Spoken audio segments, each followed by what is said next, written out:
Y'all said y'all wanted this. Y'all said you wanted me to react to the Rewired Soul, so I've mentally prepared myself this past week for that task. Let's see what he has to say.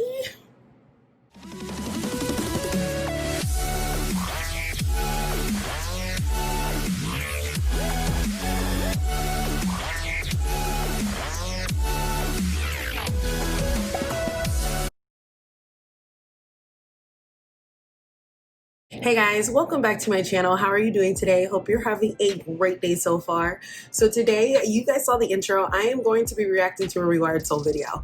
It's been a minute. Well, of course, I've been gone a minute. So it's been a minute since I've actually reacted to Chris. I had to mentally prepare myself for the past week. I had a live like about a week ago, and a couple of people told me in the live that they would like me to react to a Rewired Soul video. And I said, you know what?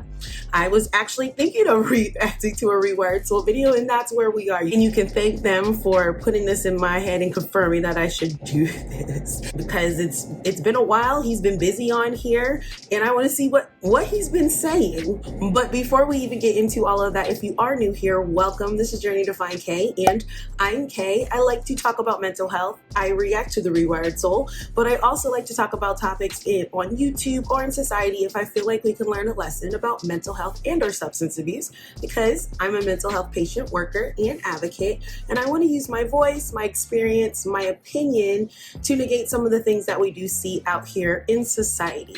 So definitely, if you enjoy my content, you enjoy watching me, don't be afraid to hit that subscribe button down below. Hit the bell so that way you're also notified every time I upload a video. So hey guys, it's our first upload of the week, so it is our mental health check-in. I want you guys to share with me down in the comments below. How have you guys been? How since I last talked to you guys? I'm doing pretty good. I've been feeling great. I really have no complaints. You know, I came up negative for Corona now, so I can actually get back to work like I've been wanting to. So other than that, I'm doing well. So I definitely want to hear from you guys. How are y'all doing? Are you doing good? You doing well? Are you bad? Let me know down in the comments below. So yeah, I'm not even going to do a whole bunch of rambling or anything like that. We're just going to go ahead and get into this video because it's about 25 minutes long. 25 minutes long. I decided to choose his most recent upload for me to react to this time, and then the next video is going to be fun because it's going to just be random.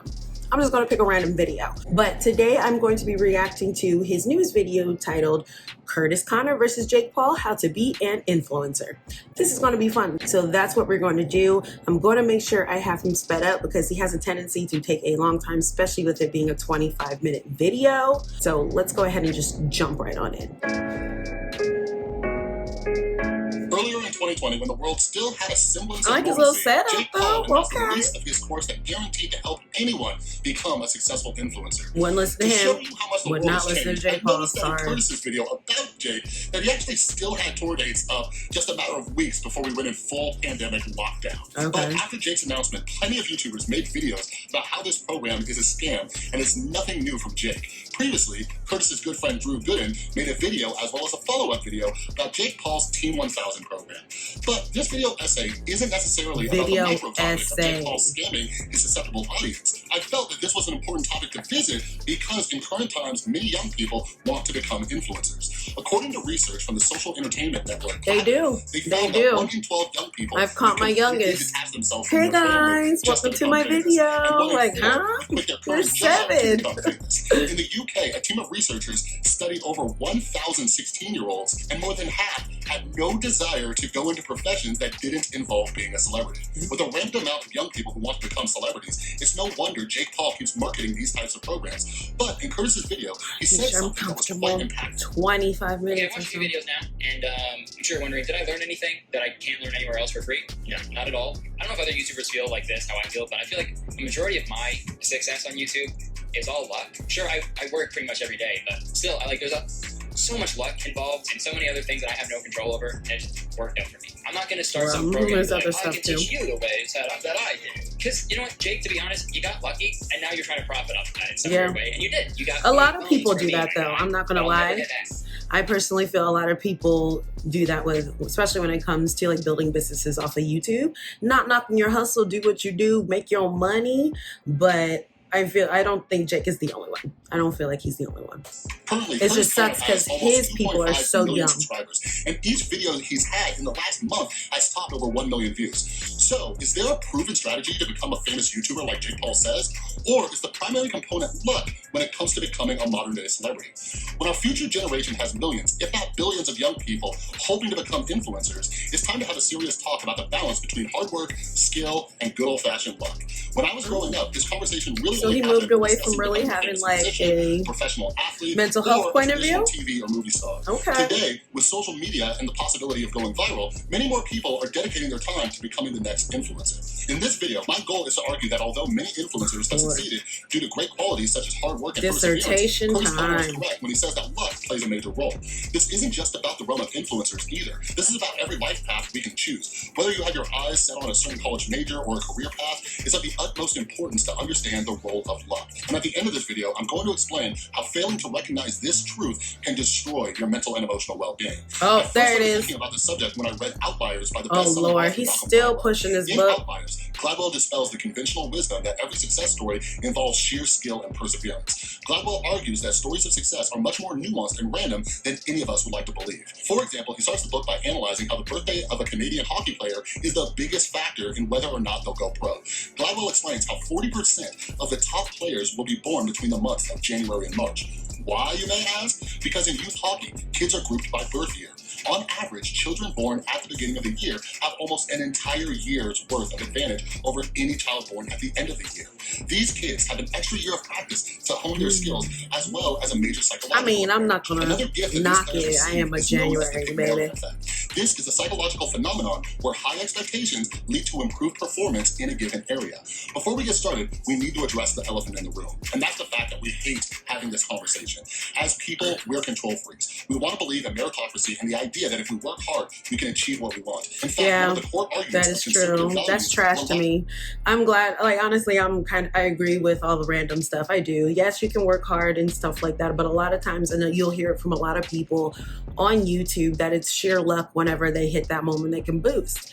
It's not, there's so many people on this platform who you will never see the numbers that you see a lot of the younger kids are having, talking about millions. It is a lot of times luck.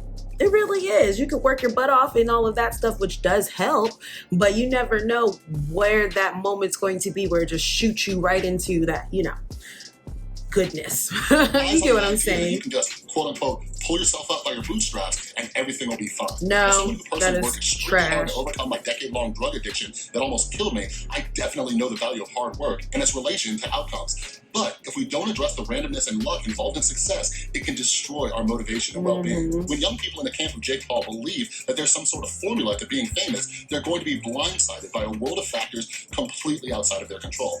But for those who follow the philosophy of Curtis Connor, you can learn to better manage your expectations while also producing the best work possible. In this video, you'll learn how the latter leads to a much more fulfilling life. The first thing we're going to look at is how Hollywood is a series of good and bad bets, and there is a lot of randomness at play. But if you're new to the Rewired Soul, be sure to subscribe and ring that notification bell. Here, we apply critical thinking and skepticism to various topics to improve our own mental and emotional well-being. And you may have noticed this wonderful new artwork, and it comes from Cadryville. Go follow her on Instagram. She's an amazing artist, and she's always helping out the channel. I thought he was going to say my beautiful girlfriend Tristan. Over on Instagram, I'll link it down in the description. I sure did. Oh, the randomness of Hollywood. I mean, his editing skills is good. I'm liking the fact that he has this cartoon. Like, go ahead. Look at the growth. Think about it for a second. Look at the growth. Is there growth in what you do, though? Industries of music, movies, and TV. There's a lot of money to be made in being able to predict what will and won't be a hit. For decades, Hollywood has been bringing in ideas from the smartest minds in the realms of social psychology, statistical analysis, behavioral economics, and more. If someone could pin down the formula of what would become popular and what could turn a massive profit, they could conduct much better risk analysis and invest their time and money in the right places. Unfortunately, this isn't the case at all. A dozen publishers passed on Harry Potter before the series was picked up. And there's a similar story behind George Lucas's Star Wars franchise. Although publishers, record labels, and movie studios may kick themselves for passing up an opportunity that could have made them rich, let's look at the opposite side of the spectrum.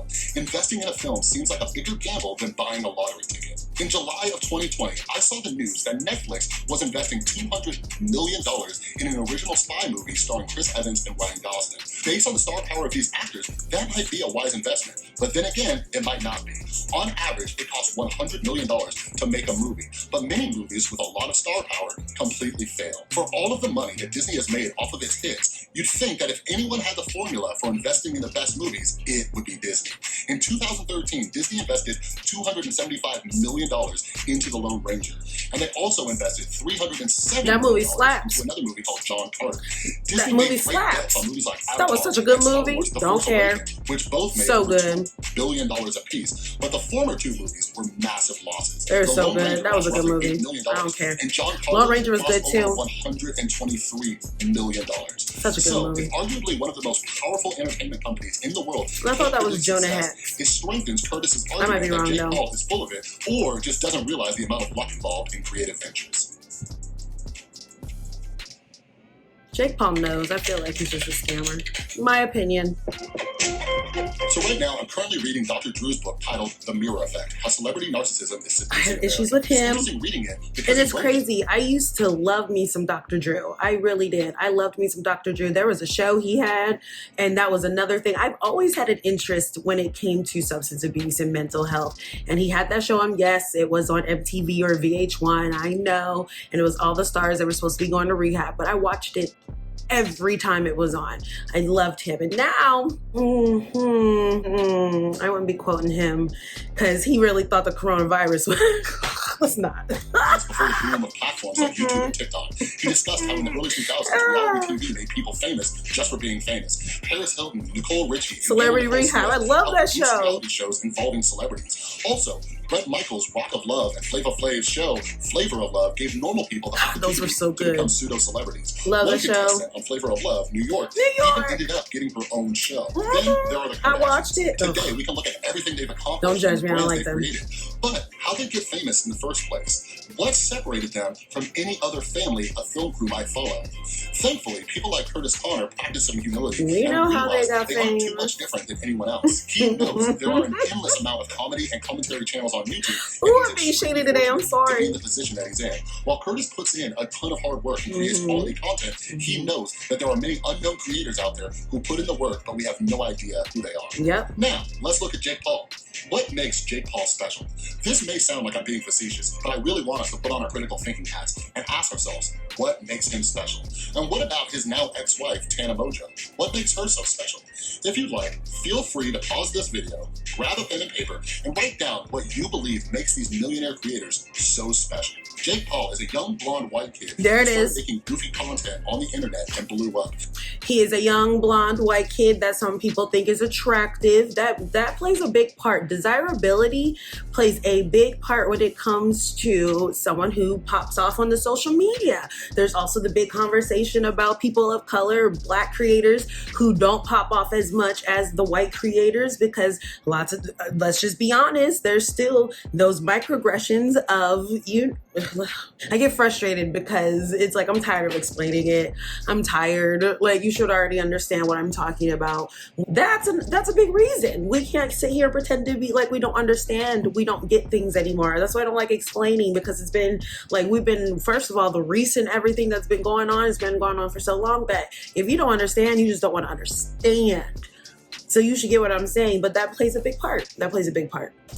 Tana Mojo is a young blonde white girl who started sharing exaggerated stories on her channel, which led to her gain in stardom. But when you think about it, that's not really a formula for success that No. can be taught or sold. Sure, someone like Tana Mojo tells sexually explicit stories, is over the top, and You just loves gotta to look party. good. But is that really unique? We could probably safely argue that there are hundreds, if not thousands, of young, attractive girls on YouTube sharing their stories who we have no clue about. So, why did it work for Tana and Jake Luck, Paul? too, In one of like my he new says. favorite books titled Everything is My Obvious God, Once You Know here the we go. Answer, He still the don't stop sociologist that. Duncan Watts explains still our don't flawed stop thinking that. when it comes to success. Watts Still explains throwing the irrational books. circular reasoning that we all use to Okay. explain why things get popular. He explains how we see something that succeeded and then work backwards without ever really coming to a conclusion. While trying to sound like we're assessing creators like Tana or Jake by their attributes, we're actually doing the opposite. Since people like Tana, Jake, or the Kardashians are already famous, our minds use flawed logic to try to justify why this is the case. But when we put these situations up to a microscope, we start to realize that pound for pound, aside from their current level of fame and monetary status, nothing really separates them from anyone else. There you go. Fact, as you'll see in the next section, what's popular just gets more popular, and it has nothing to do with anything us or anyone else can control. Okay, all right. He's been doing some different content. Let's all start this section with a quick I don't. If you were scrolling through YouTube and saw a video on a topic that you were 25 minutes from a creator that you didn't know, but it only had a couple hundred views, would you click on it? What if that exact same topic was covered by a well-known creator and it had hundreds of thousands of views? Which one would you check? Based on the science, I bet good money that you're more likely to click on the video with a bunch of views. And this is a well-known concept in sociology known as the wisdom of the crowds. Making decisions increases our cognitive load, and there's a chance we could be wrong, so we turn to others to see what we should do. Imagine you just moved to a new city and you're hungry. You're on a street with dozens of options, but you don't know which place to eat at. Due to the wisdom of the crowds, there's a good chance you choose the restaurant that has a bunch of people inside rather than the one that's empty. Without even thinking about it, that's where I'm a rebel. No, I don't want to wait. I'll go to the empty one. Facts. I've done it so many times. I'm impatient. This has been duplicated in more studies than you can count. I'm that rebel. Researchers wanted to see if they could find music that was objectively better than others within the genre. So they crafted an interesting experiment. In one group, they had participants sit down at a computer with unknown artists listed and had the participants rank the songs, with the only information being the unknown artist and song titles. No matter how many times they did the experiment in this condition, the results were pretty random. Trying to make it One through. song might be someone's least favorite, but it might be someone else's most favorite. In another condition, the researchers were consistently able to predict which songs would be ranked as the best, and all they did was give the participants one more piece of information. Now, based on what you know about the wisdom of the crowds, what additional information do you think the participants had that made them consistently rank a song as their favorite? Was it maybe a picture of the band? Was it some sort of music video? No. It was actually just the number of downloads. In this group, not only did the participants see the name of the band and the song, but they also saw how many people were downloading the song. In different variations of the study, the researchers would make one song have the most downloads, and consistently, people would rank it as the best song. Then, the researchers would swap the numbers for the most and least downloaded, and it'd be the exact opposite. While we love to believe that we have great taste, the reality is that we typically just follow the crowd, and this leads to what's known as the Matthew effect. The Matthew effect is a common term used in sociology, and it discusses how what's popular just gets more popular. The Matthew effect received its name from the parable Matthew 25:29, which says the following: "For whoever has will be given more, and they will have an abundance. Whoever does not have, even what they have will be taken from them." We see this play out every day in the economy as the rich continue to get richer while the wealth gap continues to grow. So when it comes to influencers like Jake Paul, we must consider that the famous just get more famous. Once you have the numbers, more people are going to click on your videos because other people have clicked. This then increases the amount of people who can share your content with someone else. Fortunately, he always dresses like a pimp. I'm just looking at Jake Paul in the background. Something Curtis experienced is something that many creators experience, which is a snowball of growth once they hit certain milestones. And it's all thanks to the Matthew effect. Curtis started his YouTube channel in 2014, and it took him 5 years to get to 1 million subscribers. After hitting 1 million subscribers in May of 2019, he was able to double that to nearly 2.5 million within just the next year. And the same thing happened to his partners in crime, Danny Gonzalez and Drew Gooden. After hitting 1 million subscribers in 2018, Drew doubled it in the next year. Meanwhile, Danny has experienced the Matthew effect even more. Danny broke 1 million subscribers in 2018 as well, and now he's about to break 4 million subscribers. What I admire about creators like Curtis, Danny, and Drew is that they're truly grateful for the success and manage to stay humble. But even though luck played a role, should someone like Curtis take a bit more credit for his success? That's exactly what we're going to discuss. What are their ages? I think that plays a big part too sometimes. Like, I don't think it's always an excuse, but we always have to remind ourselves, a lot of these creators who these kids are idolizing, and it's just, they're young. They got money young. This is where the Gen Zers always talk crap about us millennials and stuff like that, because we seem to forget as soon as we get a certain age that we were young and we did stupid stuff. And if we were young, how young some of these people were, where they got like all of this money, like the kids off of TikTok and stuff, you know dang on well we would have acted a fool. We would have acted a fool. When you're younger, first of all, you're not even finished fully developing mentally, physically, all of that. Mentally, at least until you're 25. If I'm 17, 18, oh, if I could go back in time and get all that money at that time, what would you, I would have been acting a fool. cool. And that's why I want to know, and I might look it up too, how old Curtis is, because I know Jake Paul is a little bit like early 20s, right? Don't pay attention to these people. I hear about them because they're always doing trash things, but I don't know how old they are. That plays a big part. What were you doing before this? Did you have a job prior to this? A lot of these, like I said, they're very young. They didn't have a job. They didn't have to go to work at McDonald's or do the things that we had to do when we were younger. And that does build character. I think having those moments to where you actually had to, show up to a job or whatever the case is, it helps. And so that might play a big part as to why Curtis is, and why I feel like a lot of influencers, when they're a little bit older, they seem to be a little bit more down to earth. Well, some of them, the majority, seem to actually just calm themselves down and all of that stuff. They kind of get it a little bit more because, they lived life a little bit longer. When you're young getting that money, I expect you to act a fool. But then that's where it comes into question of you having such a big platform. It's like a double-edged sword where it's like, yes, you're young, but as you get older, that young excuse doesn't work any longer, because during that time of you getting older, you should have learned some lessons. But if you're young, 17, like some of these are young kids, that plays a big part in them being an influencer, which we shouldn't even be throwing these words around so easily. Like that. Sorry, long enough video. If you're like me, learning about this stuff can make you extremely cynical. This is actually an extremely relevant topic right now as BLM protests continue to rage on, and we hear more about the struggles of people of color. Aside from having no control over your race, you have no control over your gender, and women have been mistreated since the dawn of time as well. And even if you're fortunate enough to be born with a slew of advantages, you might be held back due to something like a slow metabolism that makes people unfairly judge you for your weight. This means that some of us, no matter how much money we throw at Jake Paul, you'll never become an influencer. But on the other hand, when we watch someone like Curtis, we can get inspired and become hopeful. When I first got sober 8 years ago, I saw so many people in a better position than I was in. In 2012, I destroyed my life and had absolutely nothing. No money, no friends, no family, and I wasn't even allowed to see my own son. Getting sober was going to be the biggest challenge of my life because I didn't have resources. Meanwhile, I saw other people getting sober who were handed I like his cartoon, but is he crying or is he sweating? For their apartment and get them a job. Like that droplet don't need to be there. I don't know. I couldn't believe I like the artwork, but that droplet I don't understand. It actually made me appreciate my struggle a little bit more. In one of my all-time favorite high school movies, Can't Hardly Wait, when the main character Preston is having an awful night and comes across an angel stripper, she drops some truth on him. In this scene, she says, "There is such a thing as fate, but it only takes you so far. Then it's up to you to make it happen." And this is what we can all learn from someone like Curtis Kahn. Curtis sees his opportunity to become an influencer by putting in the hard work and honing his skills. Aside from being hilarious, nobody can match Curtis's green screen skills. Curtis spends a lot of time learning new editing tricks to make his videos stand out and improve his skills. Without trying to improve, Curtis may not have the success he's currently experiencing. Many of us experience the same luck as everyone else, but we don't take action, and that's what separates the winners from the losers. Although there's so much that we don't have control over, what we do have control over is the effort that we put in. Personally, I've seen more people die from addiction or relapse than I can count, and I'm extremely fortunate to be sober today. But it's because I work on my mental health daily.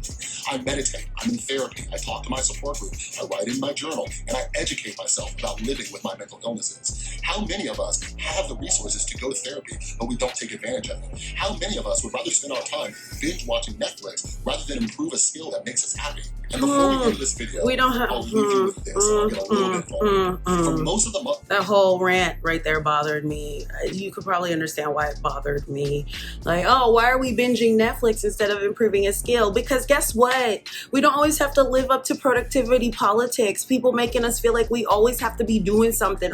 Like that was one of the biggest pet peeves of mine during this entire quarantine, this whole pandemic, is people telling what other people need to be doing with their time. I agree with him. Understand your mental illness. If you have the opportunity and the resources to go to therapy, go to therapy. Like, I'm always going to be the therapy. Whatever treatment works for you, I'm pushing that on you. Like, go use those resources, and there are free resources. Now I know it's hard for a lot of people. So then there's books, there's things you can look up online, like you said, journal, things like that. But it's also okay to sit down and watch Netflix. You don't have to sit here and build a skill that makes you happy, because we don't need to sit here and have more pressure on us that we already do as it is. That's just my mini rant. That bothers me. That whole statement bothered me. Month of May, I was extremely depressed. Like everything else is like, okay.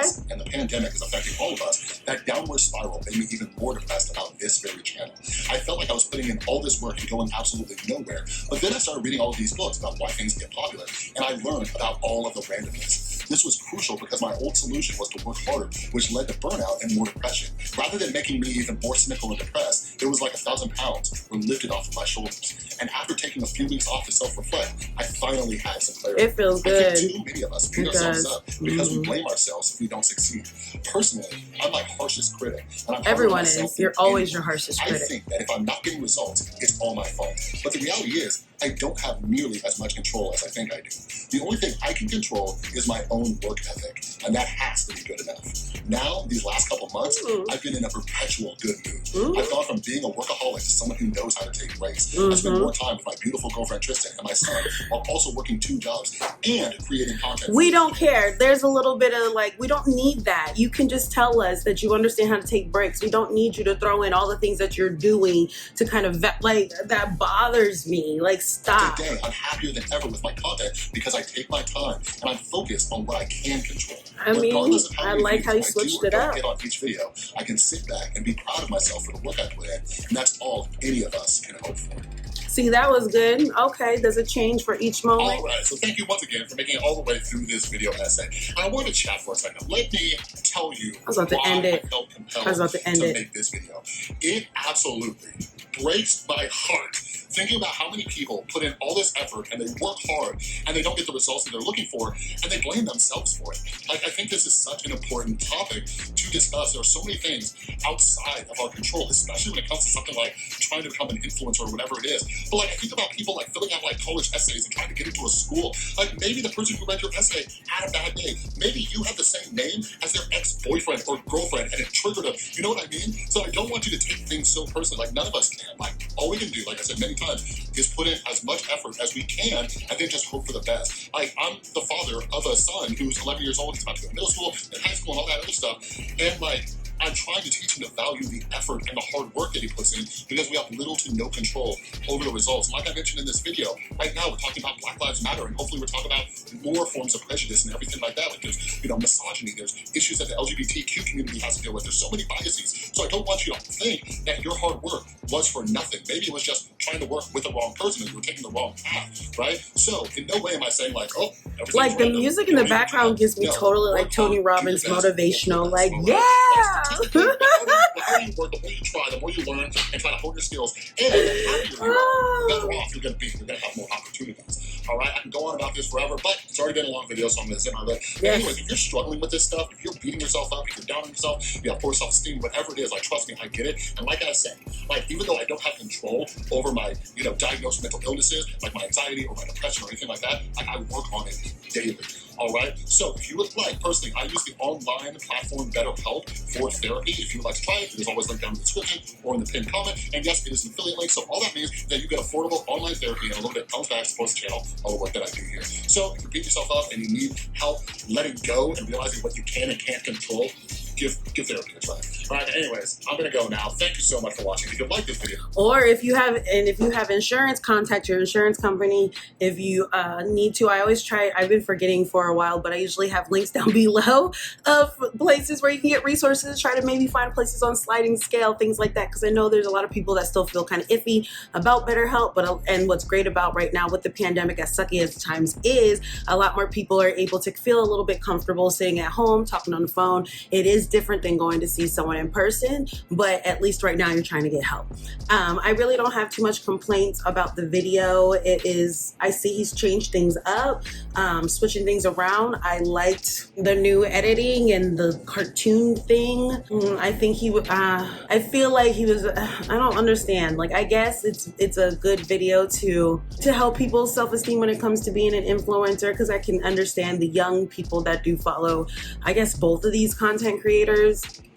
they need to hear that, because like I said, so many people probably think you could just hop on here and boom, I'm going to become successful. It does take a lot of hard work. This is something that you have to really enjoy doing, and you blowing up, you doing all the hard work doing that, taking shit seriously is important. But then a lot of times it can be luck. It's depending on, maybe you put the right tags in, maybe you talked about a hot topic. A lot of YouTubers try to do that so that way, you know, they can get more traction, more people watching their channels, right? Which is what people want when you're on this platform. So I think this wasn't a bad video. I like the change. I like the edits and stuff like that. It's a little bit different. I can't really give it too much complaints. I had a good time. I was a little bit shady, but I want to hear from you guys down below. Let me know, how did you guys think of his new content? How it's going? Do you think he's maybe went into the right direction? I'm kind of hopeful, but you already know I have another reaction after this one, which is going to be a random one. So I might be let down, but I definitely want to hear from y'all. What do you guys think down below in the comments? If you made it this far and you haven't subscribed, don't be afraid to hit that subscribe button down below. Hit the bell so that way you're also notified every time I post a reaction or a video. I have Patreon. You can check me out at patreon.com, Journey to Find K, where you get access to videos early and exclusive content. So don't be afraid to check out my different tiers over there. But other than that, I thank you guys so much for watching this reaction. It's been a while. It actually was a decent one. I'm kind of proud, kind of happy. I don't know. Let's see how the next one goes. But I will see you in my next video, guys. Bye.